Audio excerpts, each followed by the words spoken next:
to introduce myself as the fourth speaker of the 29th meeting of the New Right, and I'd like to talk about Savitri Devi.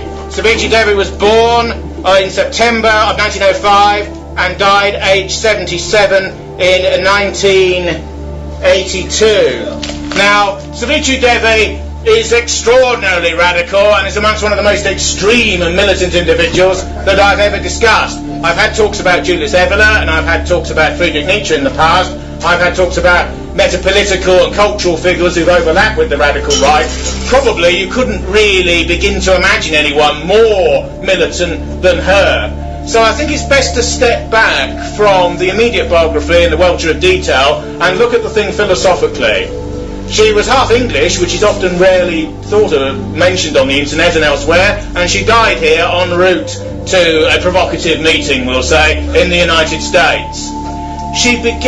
One of the things that's most abiding about her, and that interests me a great degree, is the degree of her intelligence.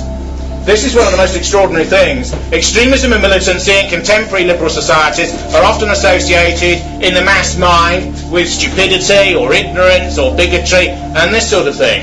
Now, this woman could speak 8 languages, read 8 languages. She had 2 master's degrees, one in chemistry and one in philosophy, and she had a PhD in mathematics, which, given that her future career, if you like, on the political margin, so to speak, mathematics is quite interesting, but I think also cardinal for the type of radicalism stroke extremism she would develop later in her life and ideological course.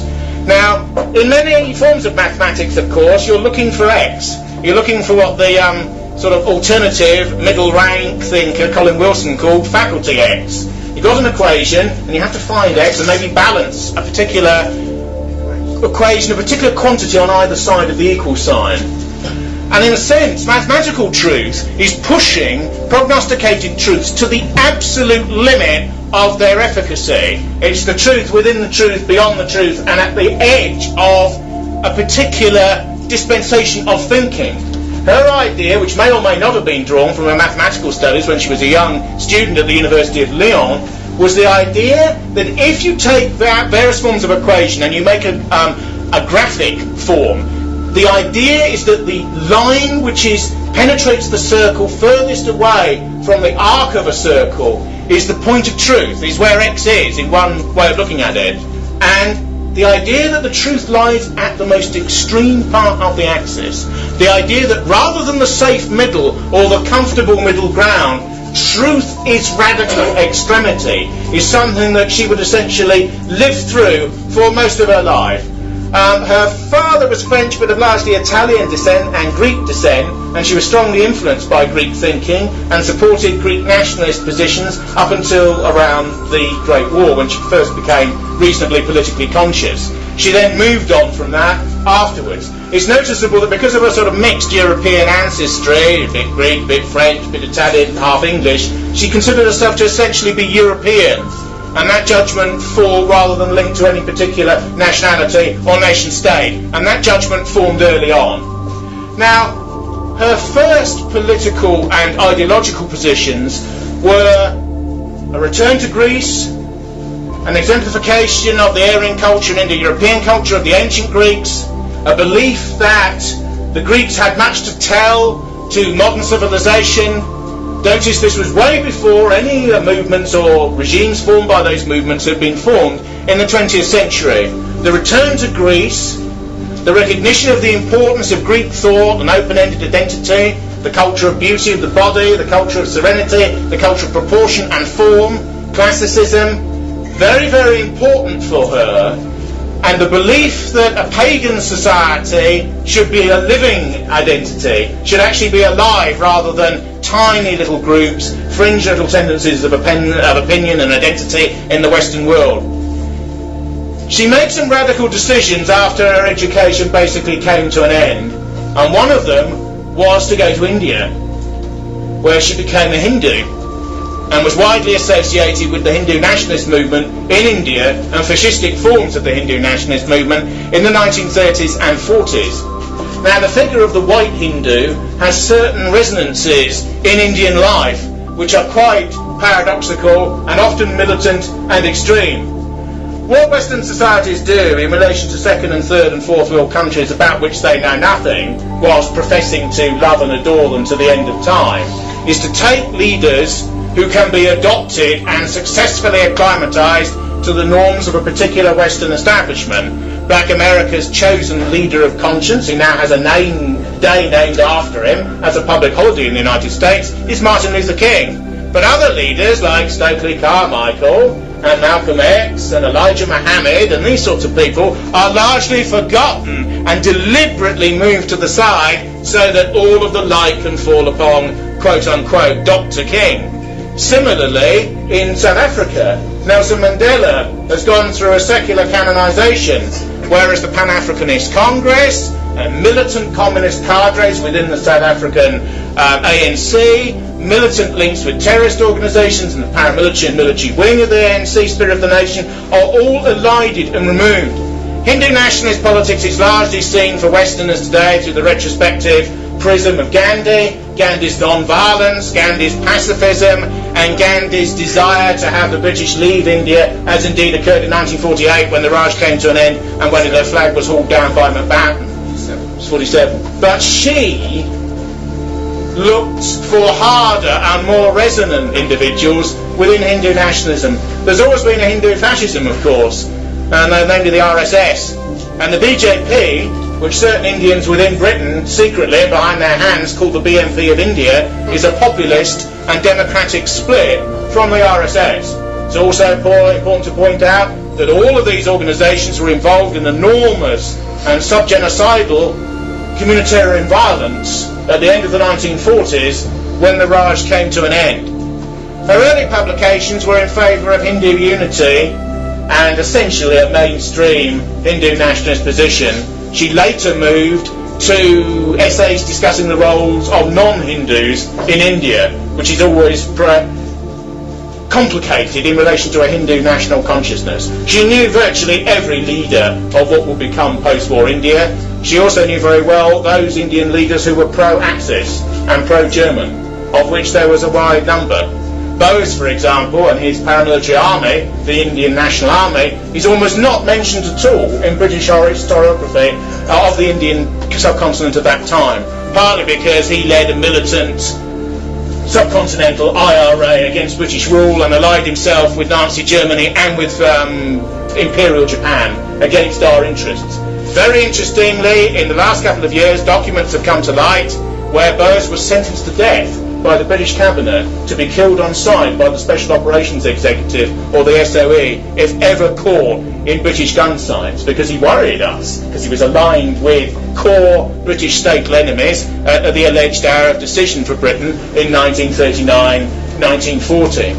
The Hindu phase for Savitri Devi, Maximana Portas, is her belief that there should be a living paganism rather than a dead one, and her belief in certain prime or Hindu beliefs which are mainstream, completely mainstream in Hindu society and in the Asian subcontinent. The belief that Hinduism is a partly racial religion, the belief that whites or partly whites formed it, the belief semi-mythological to mythological to semi-actual, to be believed in the minds of tens and tens of millions, that certain tribes came down from the Caucasus a certain number of years, thousands of years ago, millennia ago, created a caste religion within India whereby you can't breed with people outside the caste that you're in. This was later to completely break down and become endlessly confused.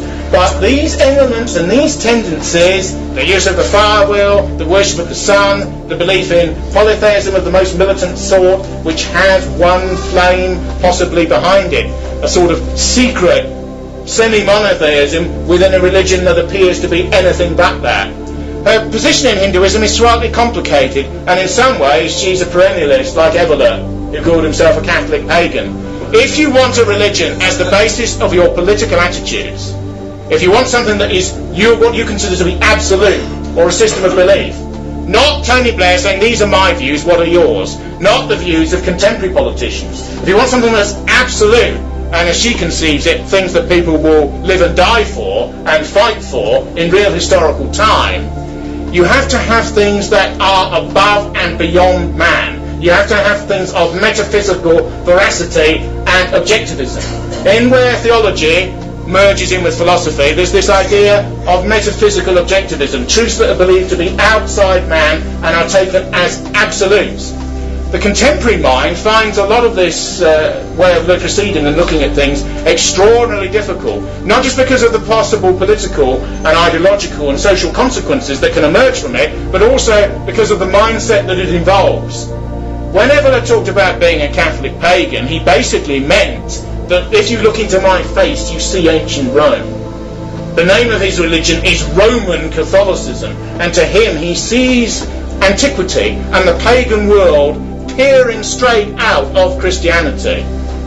Many people believe, of course, that Protestantism and the Protestant Reformation is a more Judaic form of Christianity within Christianity, whereas Catholicism does retain in its architecture, in its aesthetics, in the Renaissance, certain elements of the restitution of the ancient world, which is really what people like her wanted.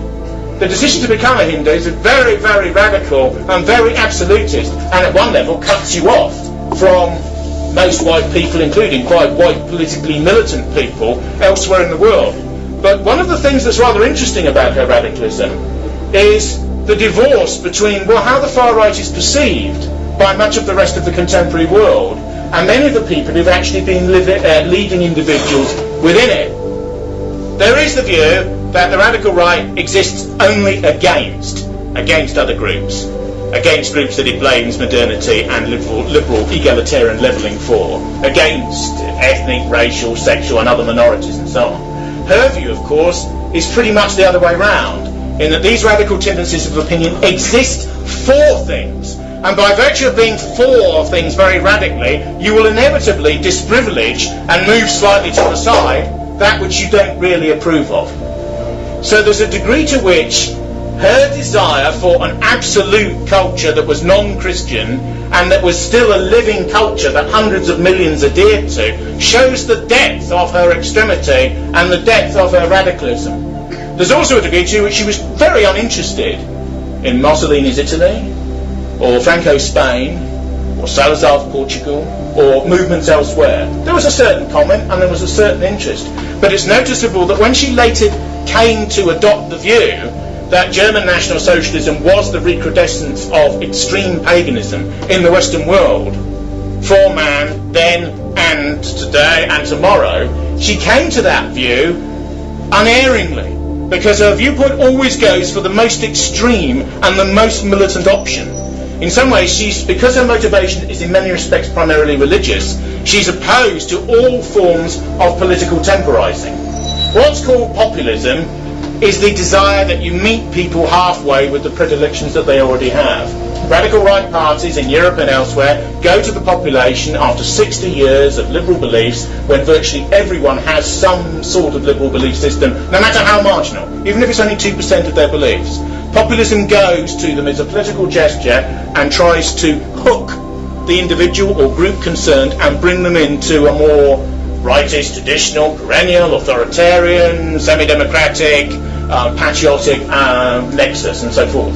Her view is very much anti-political in one sense. She believes in going for the most extreme and the most radical option in all areas. If she wants to be a pagan, she becomes a Hindu. If she wants to be a pagan in political modernity, she becomes a National Socialist. If she's a National Socialist, she supports the SS as the most militant part of National Socialism. Always with her, the most extreme, the most radical option, but not as emotional fervour, although there is a certain fervid quality to her prose, that can't be denied, but almost with a degree of mathematical logic and forethought, whereby the most radical position leads logically and inescapably to all other positions. Now, why did she reject Christianity in such a militant way?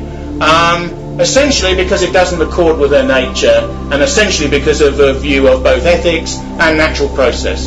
When the New Right was formed, quite a few Christian people came along early, and we had an Orthodox minister, or even a bishop, I think, in the first meeting.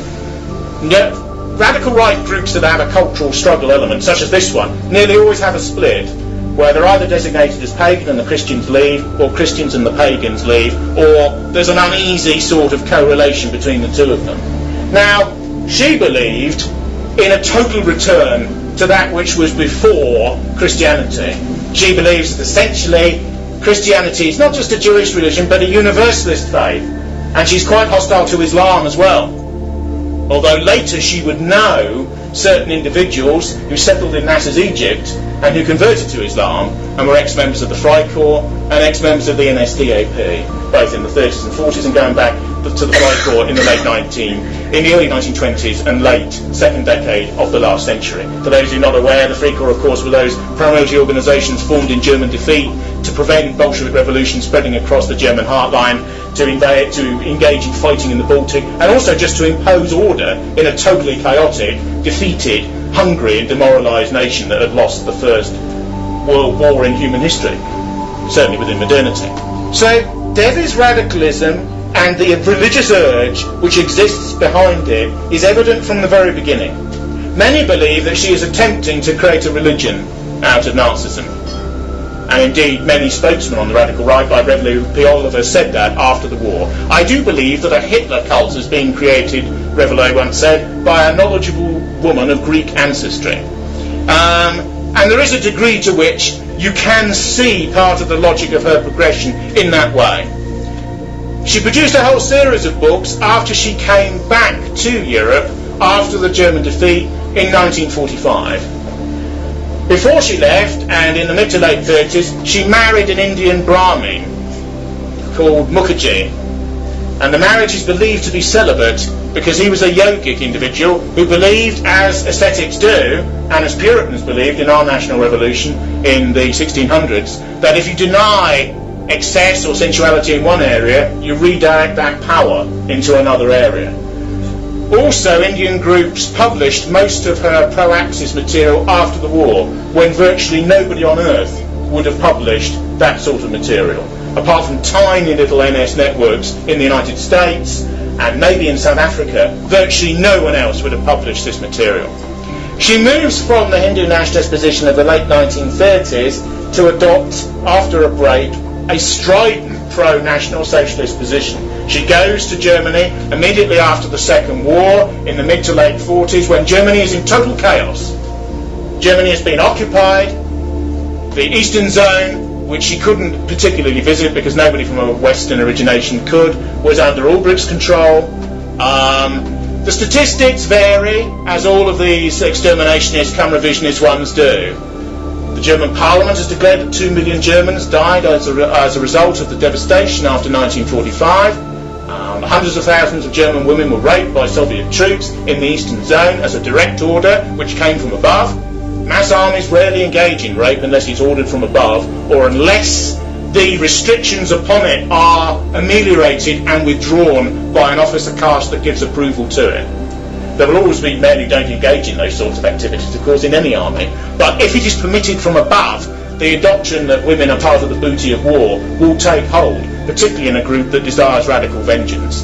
The interesting thing is that in order to stop the mass raping, which was demanded by pleas of East German communists so that they could form a state in the devastated eastern zone of Germany that was occupied by the Red Army, large numbers of men had to be shot because they'd become addicted to rape, essentially, and the commissars needed to reimpose order. So Devi's view, this doesn't also account for the hundreds and hundreds of thousands who went through the denazification process at the top of the hill and at the bottom of the hill. Lower ranking people, orderlies and people in the state and so on, people in tiny little party organisations, were led off with slaps and fines and ruined careers and sort of political reorganisation, reimposed political correctnesses and ideological conformisms to the post-war hour. The elite of the old party apparatus were either killed, many were tortured. There were institutes for their torture and destruction, many which will be used against communists later on. We had them in Berlin, long denied. They weren't very extensive, but British arms have always used these methods, contrary to the idea that we've never done so. And so virtually all of the radical non-humanism which is attested against this particular regime retrospectively was committed directly and indirectly by Allied power in the years after 1945 through 48. The suffering of the Germans, which was extensive, has rarely ever been revealed. The vast majority of people who are alive now have almost no knowledge of it. And rather like other defeated peoples, the White South and the Confederacy in the United States, for example, much of whose history has been consigned to a sort of convenient Orwellian memory hole, few people today know anything about that or even wish to know. The irony is that this information is there. If you type into Google massacres of Germans post-1945, if you type into Google German suffering post-Second War, masses of material comes up. The problem is not that the material is censored, is that the masses have been taught to even look at it is morally evil. And therefore they don't want to look at it. And it's as if it has not occurred. And it's only for archival and specialist interest. It is not where one wishes to put one's gaze. The revelations about the post-war camps were largely because the Allies took the static photographic cameras of the newsreels of that day to the camps because they had not to show the world the devastation of the German cities. These beautiful cities all over Germany, north, west, south and east, that were totally obliterated and totally bulldozed, destroyed more than Grozny by Russian power. Whole cities and towns devastated, and people lived in the rubble for years after 1945. An old friend of mine, the elitist and non-humanist intellectual Bill Hopkins, served with the RAF after the war as a sort of national serviceman in Hamburg in 1948. His wife's German. They had to pitch the RAF camp outside of Hamburg in the summer because of the stench of the bodies under the rubble, because the smell of the corpses was so nauseating they couldn't have the camp inside the city. Eventually, of course, what the Germans would do, and the German economic miracle of the post-war period, which sees the emergence of an economic superpower and a political castrati and pygmy that is frightened even of its own shadow in contemporary Germany, is rooted in these events. Don't forget, many Germans had seen their society smashed to pieces twice, in 1918 and in 1945-46. So it was a sort of double whammy. Now you know why Germans don't want to put their fighters into Afghanistan and elsewhere. It's not because their cadres and warriors are afraid. It's because they, in a sense, have lost the spirit that was destroyed in certain respects in 1945. The Jewish New York writer Norman Mailer once said that the real victims of the Second World War are the Germans, and not the group, his own group, that is always talked about. And spiritually, somebody like Devi would have agreed with that, because it appears to me as an outsider, despite the Germanic nature of English identity in part, that Germany is self-lost, self-loathing, self-defeating, self-defeated. There's probably no nationality that hates itself more in life than the contemporary Germans. There are many films about the left-wing terrorism that emerged out of the 60s and 70s generation, which is seen as a revenge upon the fathers. Waves of hatred of young Germans directed against older and more elderly Germans because of what they did, or more accurately, couldn't be said to have done during the war. The irony is that Devi is such an extremist that she identifies even with the SS prisoners, even the SS prisoners who weren't in the Waffen-SS but served in the camps. She regarded those as heroes of anti-humanist struggle, people outside time, beyond good and evil, struggling against titanic forces and going down gloriously and being martyred thereby. This is essentially a religious view, a powerful and primordial religious view. I see no logical connection, but I sense there's in Shia Islam there's a ceremony where people beat themselves and mutilate their foreheads and this sort of thing, and it's a trinity and a paroxysm. And in a way, she considers these forms of political movements to be the white equivalent of that. That's what she sees it. The powerful primordial tragedy of the ancient world returned with modern technology in modernity.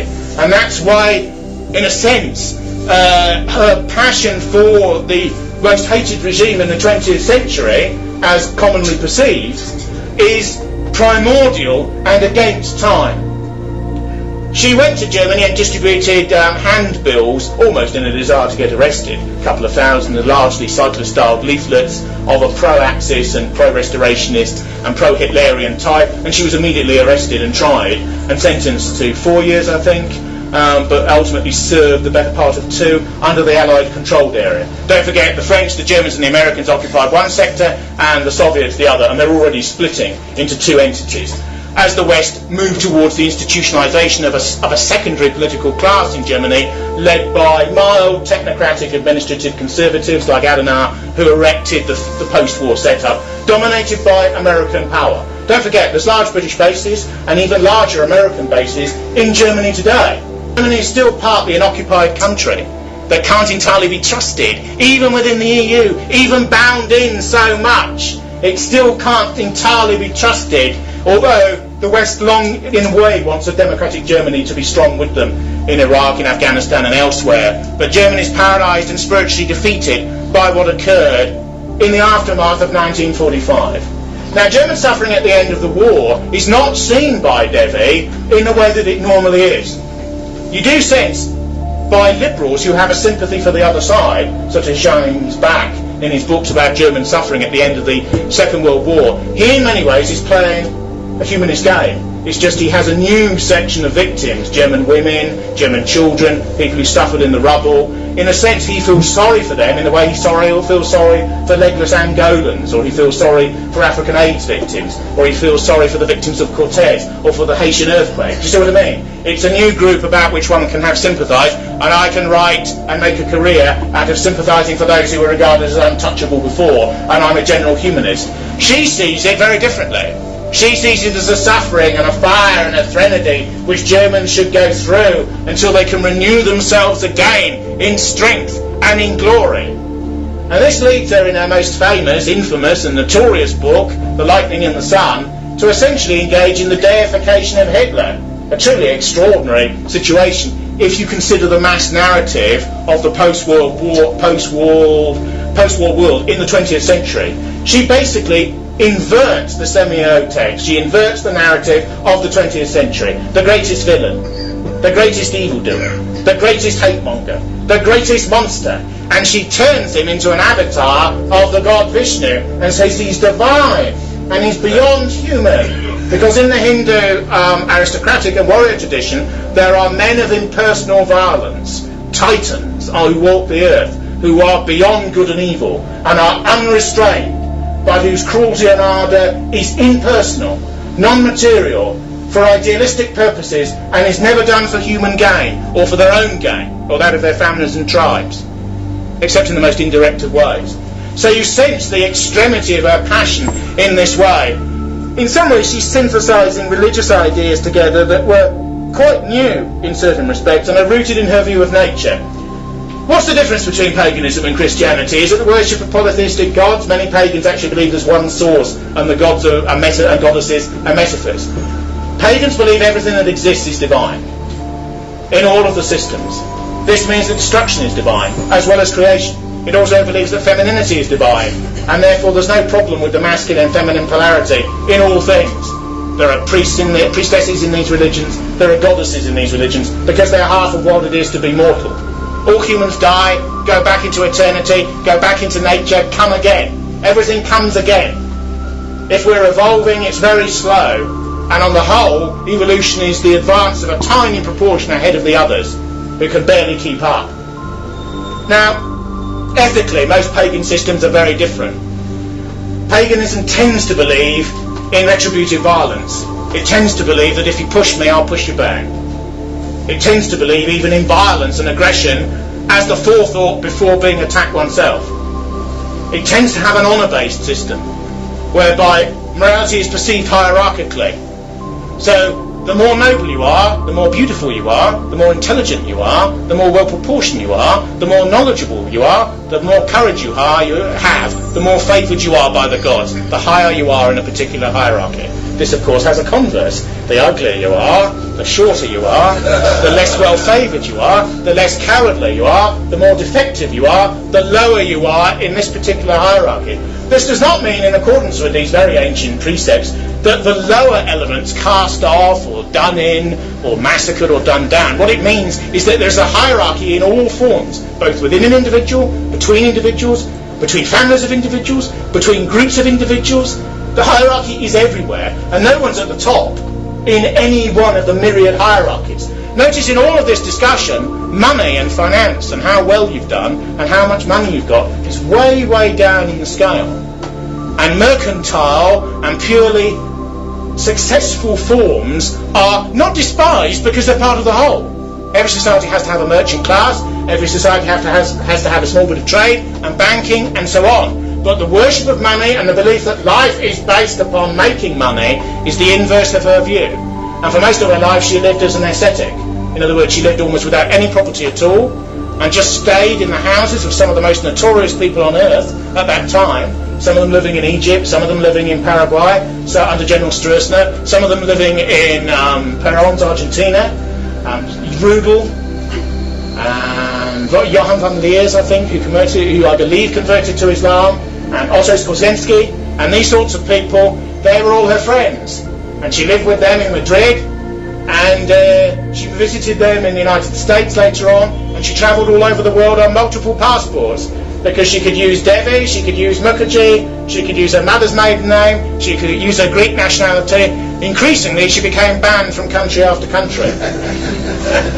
After the publication of Lightning in the Sun, I believe she wanted to visit John Tyndall, who's widely known, of course, was essentially the founder of the British National Party. John Tyndall, who was in the National Socialist movement a long time ago, was an old friend of hers. He used to say, they just want to keep out a little inoffensive Greek lady who's a friend of mine. But in actual fact, it was Savitri Devi, really, you know. That's what he used to say to the BBC when they came asking.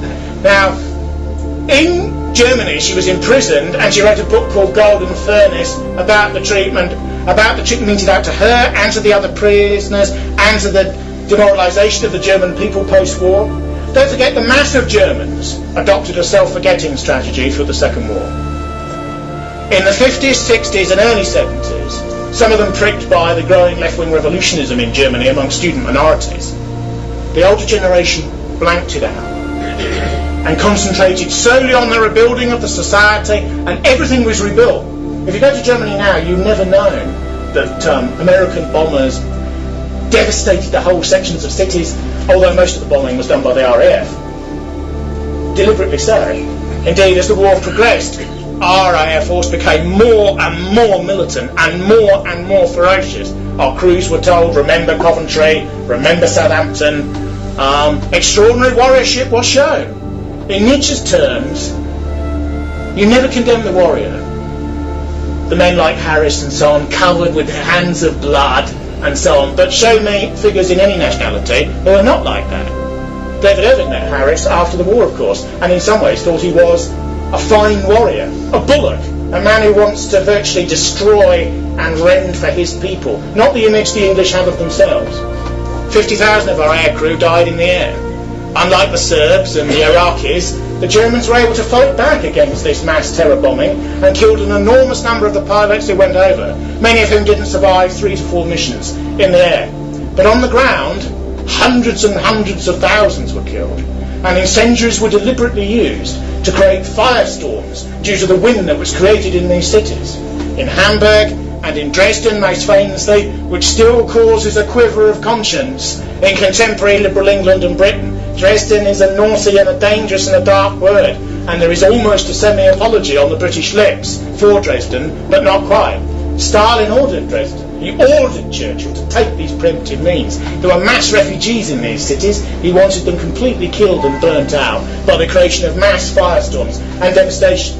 The interesting thing is Speer, in his autobiography, says that if the British and the Americans had concentrated on ball bearing production, or economic and high-value industrial targets, they could have ended the war from their point of view quicker. But no, the decision was made to devastate urban and suburban and city centre areas. Not just a few bombs, but total flattening, total devastation of these areas. And when area were not smouldering not enough, when the photos were taken, you went back and smashed the area to pieces again. And you put incendiaries on top to make sure it burned and good and proper. When Dresden occurred, there was outrage in the non-aligned world. In Latin America, sympathetic to the Axis, of course, because of the hostility geopolitically to the United States, and also in the Arab world. And there's an interesting thing occurred, which Irving reveals in his book Dresden, Apocalypse 1945, the later and the earlier editions. This is that the cabinet, the war cabinet, which was Tory, Labour and Liberal, don't forget, tried to force responsibility for Dresden onto the RAF High Command. That they, in their excessive zeal to conduct the war in the air against the Axis, the idea which Orwell uses in 1984 of Airstrip 1, that Britain's an unsinkable aircraft carrier to devastate Europe, flying bomber after bomber from our territory. The RAF were going to be blamed by the political elite. The RAF leadership made the politicians sign a declaration that they had ordered Dresden and that they were responsible for it. Because the warriors will not take the responsibility for ordering these things. They enact it on behalf of the political class in most Western societies. And the interesting thing is that the devastation of Middle Europe, which is part of the current malaise and part of the modern crisis that we all live in and that exists around us, is the crucial issue for our civilization in the 20th century. What it's led to is self-hatred and cosmic and spiritual defeat on almost all levels. Caucasians, broadly speaking, are taught to loathe themselves almost more than any other group. And there's a degree to which it all results in these events. In a 20th century version of what Joseph Conrad, in relation to the scramble for Africa and the Belgian occupation of the Congo, called the Heart of Darkness. But the Heart of Darkness in the 20th century is these events. And Devi went straight into that Heart of Darkness by religiousizing, by hypostatizing, by making an absolute of the things which are considered to be the worst elements in the modern West. The modern West is now defined by tolerance, by inclusion, by egalitarianism, by hostility to everything that those previous governments represented. That is the definition of citizenship. That is the definition of personal morality. That is the definition of being a modern Britain.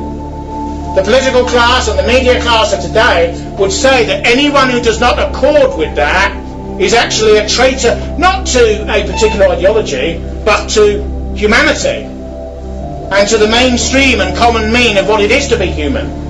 This shows you that many people will not assert themselves if they believe that assertion to be wrong. Millions and millions of our people don't agree with what's happened to this country since 1948, but they feel traumatised about doing anything about it because of the aftermath of these events and how they've been formed into a narrative in relation to almost everyone who grows up now. I had a chat once with a 26-year-old who'd been to Hackney, a comprehensive in Hackney where the whites were about 50%. And he said, I said, what did you do in history? He said, we did black studies and slavery. We did the Holocaust and the Shoah and Western guilt, and we did a bit about British history, sort of residual third. So increasingly large parts of Western populations, and it's more acute in Germany than anywhere else and spreads out from the centre of Europe, grow up with funk, defeat, self-hatred, the belief that one is descended from nationalities that are amoral, that are immoral, that have produced the most satanic events of the 20th century. No other nationality feels this way. No other people feels this way. Putin's partial, complicated and revisionistic reinterpretation of Stalin is all about making sure that the Russians don't adopt that tack. Even though he massacred millions of Russians inside Russia, he will still be slightly heroicized as a martial leader, whilst allowing Solzhenitsyn's works to be studied at school. What they're doing is dialectical.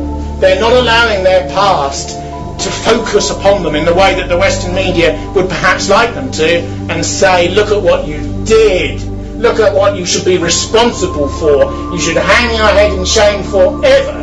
And it's interesting that probably of all the nationalities, there's few Italians, even people who are fundamentally opposed to the government which existed in the 20s and thereafter, who feel about their own nationality and the pitilessness of their own honour and glory the way that contemporary Germans do. Most of the contemporary Germans I've met, apart from hardliners and residual anti-system types, if you like, are traumatised by guilt, live with the guilt in a sort of cosmic way. The Germans have a strong metaphysical postulate. They're not empiricists and semi-relativists like us. They don't think heuristically. They don't make it up as they go along. The German always wants his theory first, and then he thinks from the theoretical propositions in a sequential way. And if you put before a people the view that they were right to be defeated, and that the firestorms of their cities were in a sense part of their immorality of purpose, for which almost semi-divine punishment was meted out, which is some of the cultural register that does exist.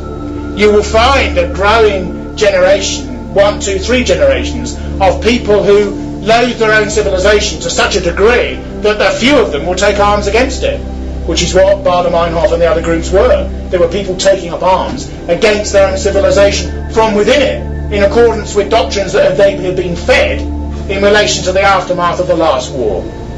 Now, Devi's basic political books are The Lightning and the Sun, which deals with 3 historical figures, Genghis Khan, Akhenaton and Hitler. She sees the one as a man of peace and the sun, another as a warrior and killer without any greater idea, and Hitler as a sort of a god and a devil combined, as a sort of Superman outside history. He is against time. He is sort of inhuman. He's considered as something semi-divine. The irony is that, of course, that is how he's perceived in Western culture. The number of films, the number of plays, the number of ideas that feed on him, retrospectively, as a sort of force, as a force of negation, as a force of anti-divinity, because, of course, in a dualist system, evil is very powerful, and the idea of the diabolical is extraordinarily provocative and interesting, and he is presented in diabolical colours. Indeed, there is nothing more diabolical. So in a way, her configuration and her spiritual cosmogony and that which has occurred are identical in the way that a photographic negative and a photographic image, or positive, is the same image, reversed the one from the other. She has the absolutist view, albeit in reverse, of the contemporary society about him and his dictatorship. Virtually no one else in the rest of the world. He's lived under Mao, he's lived under Ho Chi Minh, he's lived under Choivelsen in Mongolia, Stalin's protege, he's lived under Stalin, he's lived under any Pol Pot. None of them have the view of their own nationality demonically transfigured and embodied by one individual in the way that the Germans do. And in a sense, their attitude towards their own re-education and indoctrination post-war is religious. They had a pre-war adoration of him and his regime that was semi-religious, and they have a post-war diabolical instantiation and demonization of the very same things, which is almost semi-religious, both ideologically and in its fervour and in its ability to affect people. I certainly believe that the West will never revive until these events are internalised and overcome. Nietzsche talks about self-overbecoming, the idea that you take pain and loss and grievance and agony and you supplant it and you rise above it and you take it into yourself, wash it and turn it around and step through it and beyond it. It's a warrior attitude, essentially, applied to civic, mental and other factors. The only reason that we are, as a culture, in the state that we're in is because of the way in which we think, have been taught to think, and the morality that most of our people have imbibed. Our people could be incredibly strong and incredibly militant if they stepped forward out of the quagmire of moral guilt about events which, it's paradoxical, now extend way beyond Germany. The irony is that the entire West has partly indoctrinated itself to feel responsible for things which people in certain nationalities, British nationality for example, Russian nationality, not the same, American nationality, have no physical responsibility for, and even destroyed retrospectively the governments alleged to be responsible for these actions. So you have this strange situation where the United States has enormous quasi-religious memorials to the Shoah, which are quite theological and sort of theophanic. I was in Miami about this time last year, and there are enormous memorials to the Shoah in Miami. Enormous memorials. The hand in the centre of Miami with the bodies falling from it, which is the Shoah Memorial, is as big as a quarter of Trafalgar Square and is a place of worship, sort of reverse worship. It's not just a tourist icon and something that's been stuck there. It is it's a symbol of ontological malevolence in our times, before which all must kneel. All know the presence of malevolence and death when they see this. And there's another memorial which we didn't see actually, which is actually somewhere else, I think down near the beach, with twisted figures and sort of multiple names on a black sort of plinth, which is rather like the memorial to the Vietnam dead in Washington DC. And these exist for a purpose. It's a sort of, that sort of philo-Semitism and self-hatred is virtually semi-religious. It's interesting that it's so acute in a Protestant society, like the contemporary United States, but maybe it's been concretised in that society, but it exists elsewhere, everywhere. It exists in the minds of the people who defeated Germany. They're responsible as well. It's left national borders and it's become sort of cosmic. And it's what I call the cloud. It's the cloud that appears, the cloud of knowing rather than unknowing, to adapt to sort of idealistic religious text. And it falls upon virtually all Caucasians, and to a certain extent certain other groups just outside us, like a pall. It falls upon us like a miasma, like a sort of moral hectoring and semi-plague. It's only when it's corrosively dealt with that we will revive. Because if we remain beholden to this, and there are signs that the illness is beginning to leave us as these events are more and more historicised, you can sense that some of the films made about these events have a shudder running through them. They're not revisionist films in any sense, they're not revisionist books in any sense, but you notice that some of the quasi-religious passions stirred by the Second War are dying as the generation that fought it dies out. More complicated and reflexive and artistically truthful presentations of Germans in struggle during the last war. More complicated presentations of Allied actions during that war. In other words, not presented purely as a crusade against evil. The truth of the matter is that the great unknown guilty consciousness in our own society is we should have made peace in 1941. We should have allowed it to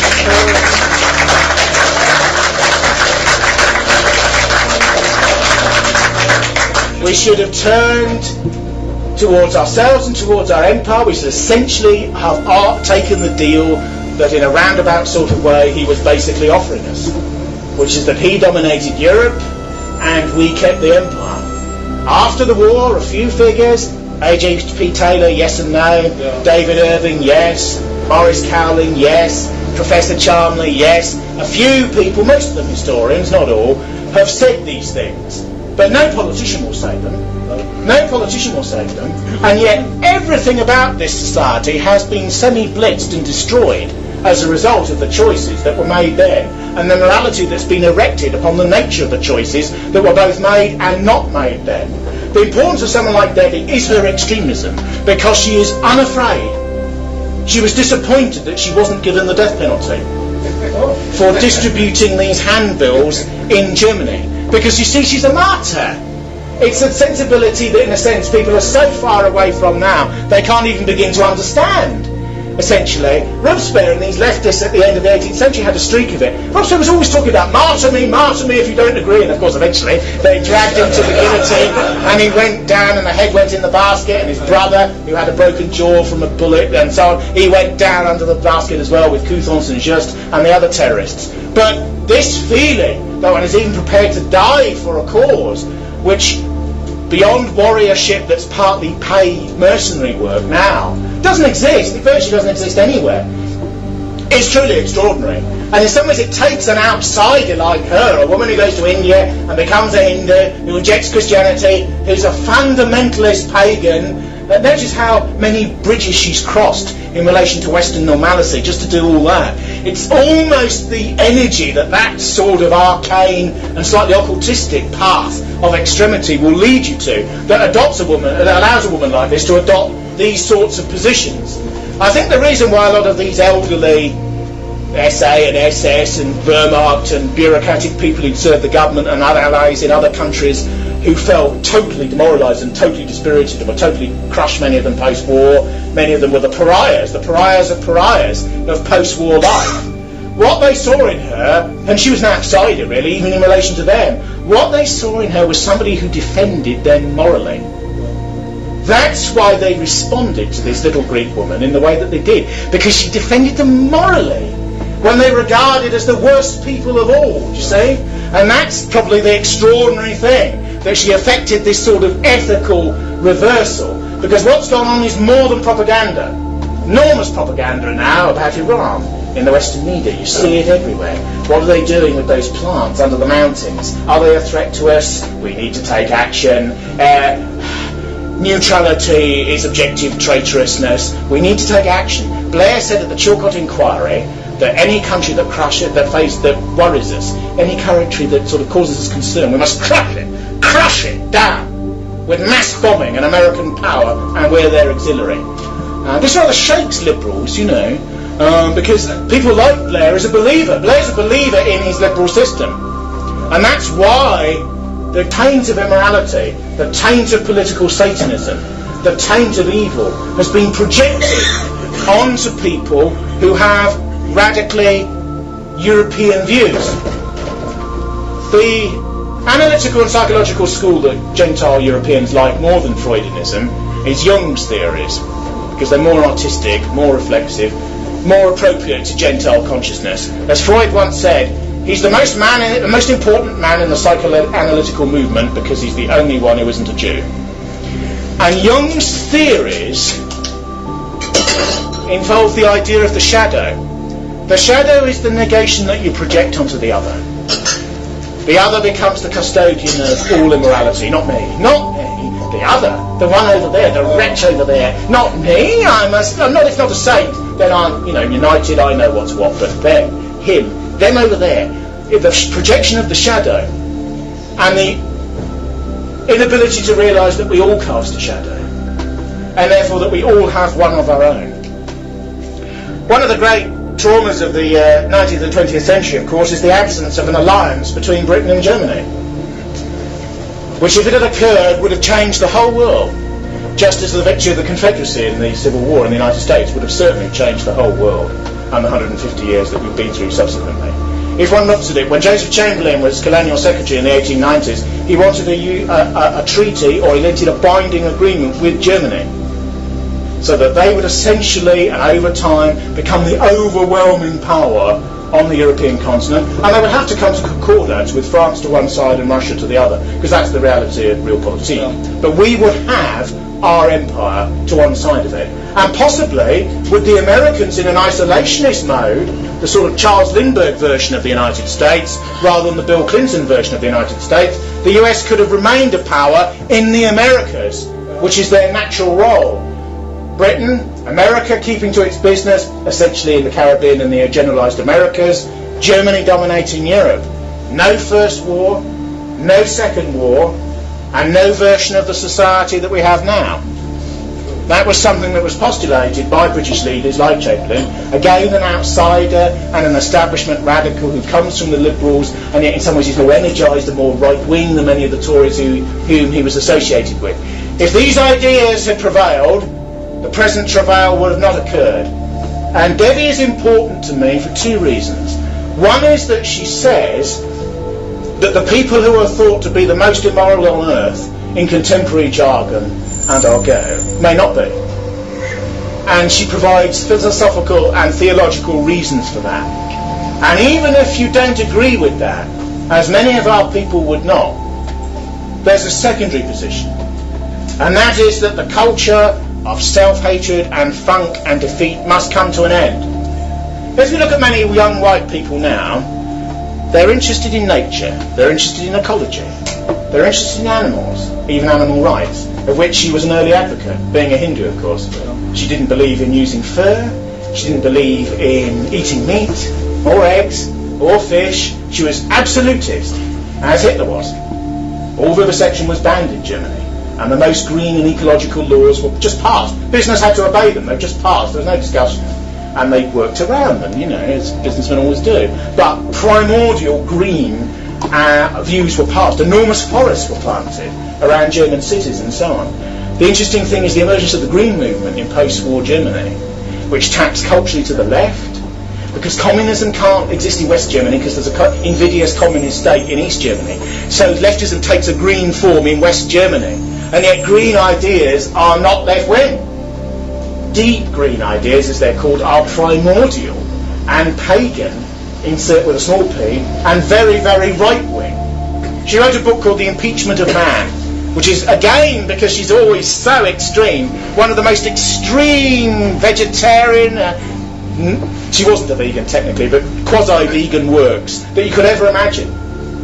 I remember once when I was 18 watching a film called Animal Auschwitz, which is a film by the Animal Liberation Front. It's an illegal film, it's an underground film. The Animal Liberation Front was formed in relation to a book called Animal Liberation by the Jewish University professor from Australia called Peter Singer, and which is a totally other debate, and we won't get into that. But the interesting thing about the ALF is I think the ALF was founded by Ronnie Lee from Leeds, or he was certainly instrumental in creating it, or one of its leaders, because it was an anarchist thing that didn't have a structure of leadership formally. And he said that fascists or extreme rightists were welcome in the Animal Liberation Front, as long as they didn't bring their politics into it, which is a sort of strange way of putting it, really. But everyone knows that in those movements, in those alternative and countercultural verities, there are interconnected right-wing ideas. And one of her most interesting attitudes towards National Socialism is the belief that there are two forms of it. There's the exoteric form that the masses understand, which is a particular group that's responsible for postmodernity and one doesn't like in an a priori way, certain attitudes towards nature, hierarchy, militarism, extreme patriotism, semi-worship of the state, but the nation and the state are considered to be contiguous, hostility to modernism in art, green ideas, and so on. But there is an inner. Those are the views that, when they're viewed in a very negative way, the present anti-fascist society has. It's all negative. They don't like persons of colour. They don't like homosexuals. They don't like this. They don't like that.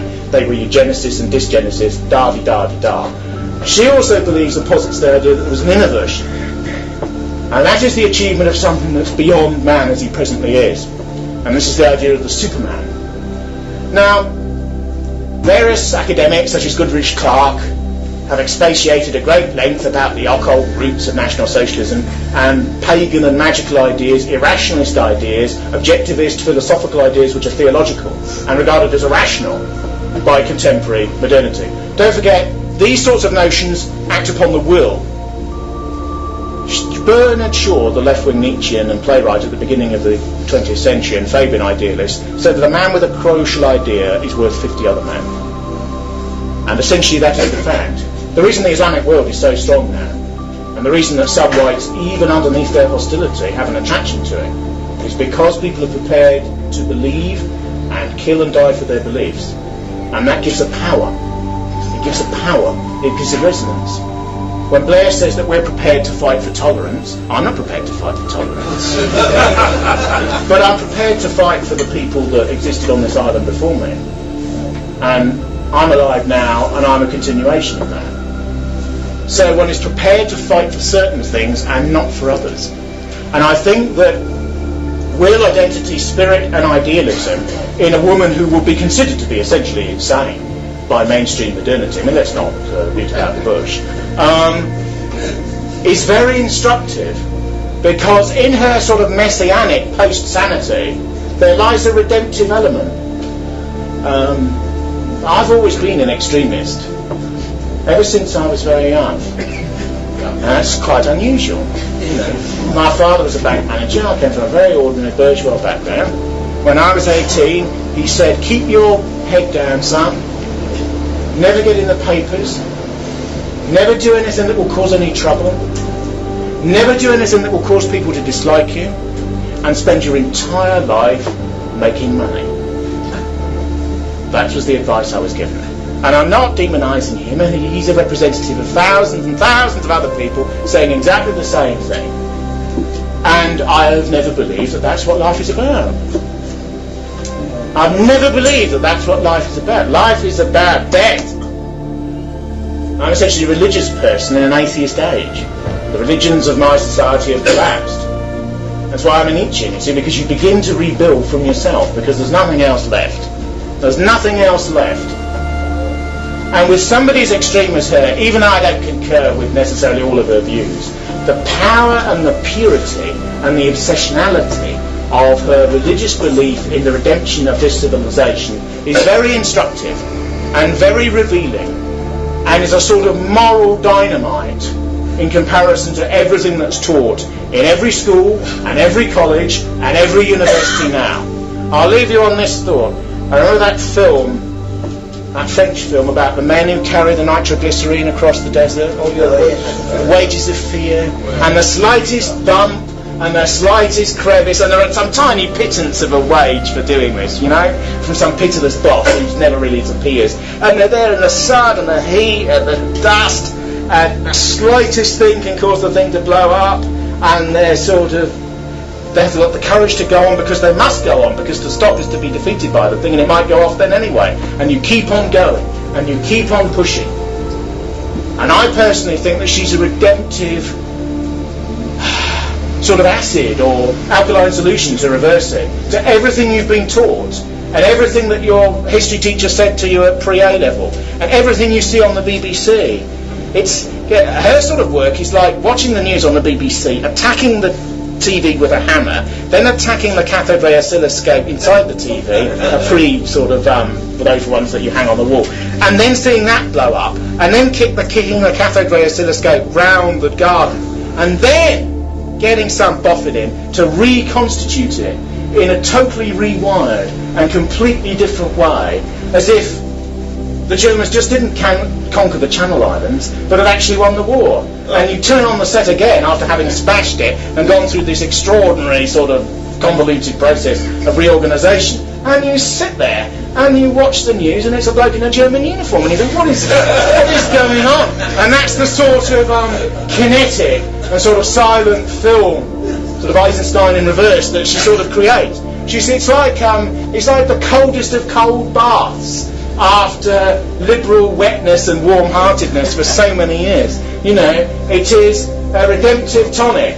There are various fringe groups about which academics like Goodrich Clark make a good career, postulating that, you know, the eclipse of the sun is a new swastika and there's a dark sun, and these groups are out there, and she's their priestess, and she's a sort of source of semi-worship for them, and so on.